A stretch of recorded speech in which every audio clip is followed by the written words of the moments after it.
iyadoo ay ku beegan tahay 15 Abriil maalinta dhireynta ee uu aqoonsaday madaxweynaha Somaliland Mudane Muuse Biixi Cabdi waxa si mutadawacnimo kaga qayb qaatay ururka dhalinyarada ee Sedvo oo ah mid si iska wax u qabso u daryeela deegaanka kaasoo laama kala gedisan ku leh gobolada Somaliland kaasoo laama kala duwan ku leh guud ahaanba gobolada Somaliland waxa sidaasi si la mid ah kuwan waa garabka gobolka Togdheer oo goobo kala gedisan ku beeraya dhir cagaaran ugu horeyntii waxa hadallo dhiirigelina u jeediyay barasaabka gobolka Togdheer Xamse Maxamed Cabdi waxaanu sidoo kale barasaabku ku amaanay waxqabadka ay la yimaadeen gudoomiyuhu waxa uu sidoo kale sheegay inay la shaqeyn doonaan dhalinyaradan iyo kuwa dhigooda ah wax kasto ay uga baahan yihiin inay la garab istaagi doonaan ka maamul ahaan halkan maanta inaan uga mahadnaqo ururka Sedvo oo ah urur voluntary ah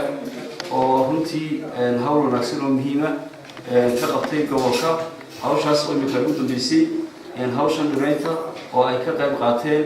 iyagoo si mutadawacnimo ah maaragtay uga shaqeeyay sidii ay u dhireyn lahaayeen degmada meelaheeda kala duwan maanta ay 15 Abriil 2018 oo maalintii madaxweynaha qaranka uu aasteeyay maalinta dhireynta doorka ay ka qaateen ee firfircoon aad baan ugu mahadnaqaynaa waana shaqo wanaagsan oo qabateen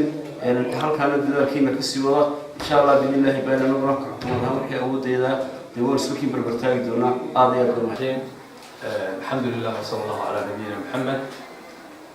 halkan waa iskuulka mustaqbal magaalada Burco waxaan u soo booqday ururka yiraahdo Sedvo oo ka shaqeeya arrimaha deegaanka wasaaradda deegaankana ka diiwaangashan xidhiidh leh aad iyo aad ku mahadcelinayna kulli maanta sidaan la wada socono waa maalintii loo qoondeeyay jamhuuriyadda Somaliland inay noqoto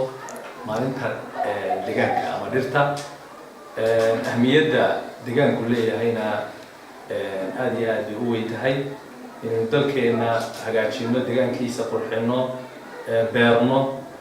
ilaalino wixii dhibaato ka ilaalino arinta marka waa arrin u baahan in muwaadiniinta dhammaantood ay ka qayb qaataan iskuulka dugsiga sare ee mustaqbal secondary school waxa maanta farxad weyn ah inaan ka soo qayb galo maanta oo ay taariikhdu tahay 15 bisha Afriil 2018 madaxweynaha qaranka jamhuuriyadda barkasana Somaliland Mudane Muuse Biixi Cabdi uu qorsheeyay maalinta dhireynta iyo dhulbeerista Somaliland waxa farxad weyn u ah in aan ka soo qayb galo ururka deegaanka iyo horumarinta deegaanka environmental Sedvo in ka soo qayb galo dhireynta ay ka bilaabeen gobolka Togdheer maanta waa urur dhalinyaro oo isku shaqaalaabay oo isku ay Soomaali galiyay waxaan aad u mahadcelinayaa cid kasta oo kala soo shaqeysay maanta inay halkan soo gaaro ururka farxin maanta waa maanta loo aasteeyay maanta beerista oo madaxweynuhu digreeto ku magacaabay waana 15 Abriil 2000 ay diinka aad iyo aad u mahadsantii baaleentii naga qayb qaadatay waxaan aad iyo aad ugu mahadcelinayaa Somaliland oo galtay garashada deegaanka iyo qiimaha leeyahay wasaaradda deegaanka iyo reermiyiga Subhi Xaaji Mandaro aad iyo aad u mahadsantii waxaan aad ugu mahadcelinayaa cid kasta naga qayb qaadatay haddana ururka horumarinta deegaanka Somaliland ee Sedvo waxaan naga go'an meel kasta oo Somaliland ka mid ah inaan ka dhigno cagaar higsiga waxa weeyaan inaan deegaanka ilaalino beerno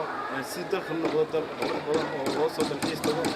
dhul kasta waxa horumarka u horseedi kara wax wada qabsiga iyo dhalinyarada oo maskax cusub la timaada Axmed Nuur Ciise Maxamed Zamrawi telefishinka caalamiga ee SBS magaalada Burco